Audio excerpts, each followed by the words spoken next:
Tikriausiai daug kas pastebėjot, kad paskutinio metu atrodo, kad dingsta atmintis.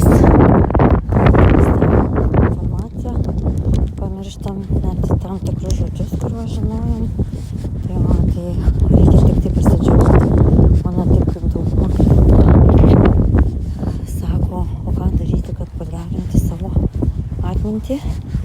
Tai nedaryti nieko reikia, o džiaugtis iš tikrųjų tuo ir leisti jai trintis tiek, kiek reikia, nes atsiranda vietos naujai informacijai, naujom žinutėm, naujiems, kaip sakyti, kodams, algoritmams, gal žodis neapsiverčia.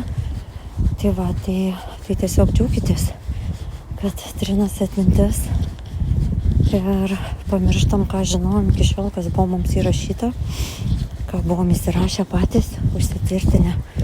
Tai paleidžiam su lengvumu ir priimam tai, kas ateina naujo.